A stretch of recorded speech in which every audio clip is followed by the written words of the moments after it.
Why am I in the pantry? Oh, that's why! This is KSG. We wanted to do an update on food storage. So let me show you our pantry. I know my husband had talked to you about food storage a little bit. This is what we have set up. Let me tell you, this is one of my favorite places in the house. Why? Because before, I never was able to have a pantry. I mean a real pantry with all this food in it. So you think, wow, this is a pretty good food storage. What this is our daily consumables. If you see up here, we have our baking supplies. We have all our sauces that we use, oils, cooking sprays. Then we have a few basics. We have a little bit of pastas and grains. We have the powders that we use for our proteins. We have other canned goods down here. And of course, we have to keep alcohol in the house, right? Because we all got to keep sober and keep on a level keel. All right, so good thing to have. But what happens when I'm running out of this stuff? And if you notice, I have no canned goods in here. Let me show you where those are. Very long kitchen, so welcome to my workout dinner and a workout. That's what we call it. So this is the working pantry. That's the daily pantry. This is the working pantry. So if you notice here, we have all the canned goods. We have a family of 6, so 3 cans of something makes a meal for our family. So I keep 4 cans up here, and not the cat. The cat doesn't stay in the pantry. But I keep 4 cans of every vegetable up here to keep it handy and accessible. Okay? Because, like Joe talked to you about, if you just buy 2 cans extra of something every time you go grocery shopping, it will slowly build. And let me tell you, this can be a lifesaver. I've had times in my life where I had to rely on the food storage.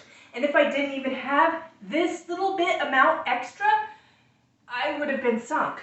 But having that little extra made it so I didn't have to spend as much money on groceries and could do it towards bills or other things that were going on at the time. So it can be a lifesaver in your own life. Let me show you the pantry downstairs that my husband talked about. All right, so here we are in the basement. Don't mind the mess because this is actually our work in progress. Up until yesterday, we had these 3 shelves. And if you look, they're pretty well packed, but they're getting kind of empty because we added an additional shelf on here. So normally, if you see here, we do not keep plastic flowers in our food storage. They don't taste very good. Just telling you. Don't eat plastic ones. Eat the real ones. At least the edible real ones, okay? So, and here we have everything else. So, we have our pasta. We have some blank shelves here because we're working on building our food storage with number 10 cans of dried, freeze-dried things, which last longer. Because if you look, most of our stuff is single use for 1 or 2 people. Well, again, with a family of 6, that doesn't go too far, and we use it up very quickly. That's why, literally, we have a rotation. Every single week when we go grocery shopping, we buy 1 extra case because we are a family of 6. Let me tell you, I can't wait. I love our kids, but I can't wait till we decrease them because then we'll spend less money and have more food storage. But I do love the children. All right, but this is what you then carry the extra vegetables upstairs to restock. This also comes in handy for friends and neighbors. I actually coached a softball team, and I had one of my players' moms come up to me, and she was freaking out. She didn't have any money for food. She didn't have anything. She was having troubles paying rent. I invited her to our home. I let her go grocery shopping in our pantry. She took home 4 bags of stuff, and it helped save her and her 2 kids for the week. What better way to help somebody else out when you have the means? Now, I'm not saying do this for everyone, because you have to stay and live within your means at the same time. You don't want to overdo the burden on yourself.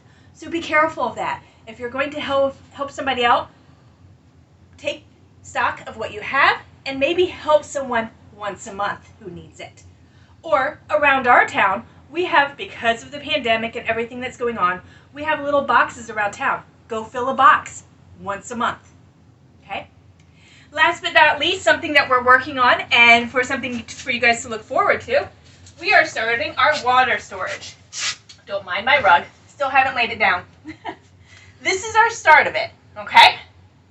This is just stuff that you can buy at the store, of course. Dollar store, really cheap. Okay? And if we come over here, we actually have the start of what we're going to be doing is a 50-gallon bucket or barrel. Now around where we live, it's very easy to get water. We have a lot of lakes, but it's the issue of keeping it clean. So a further video, we will be talking about our water storage, how to start it, what we're going to be doing with it. So remember, if you like this video, if you learned something from it, if you have questions, let us know any questions you have, give us a thumbs up, and remember, we're KSG. Have a great day. Bye.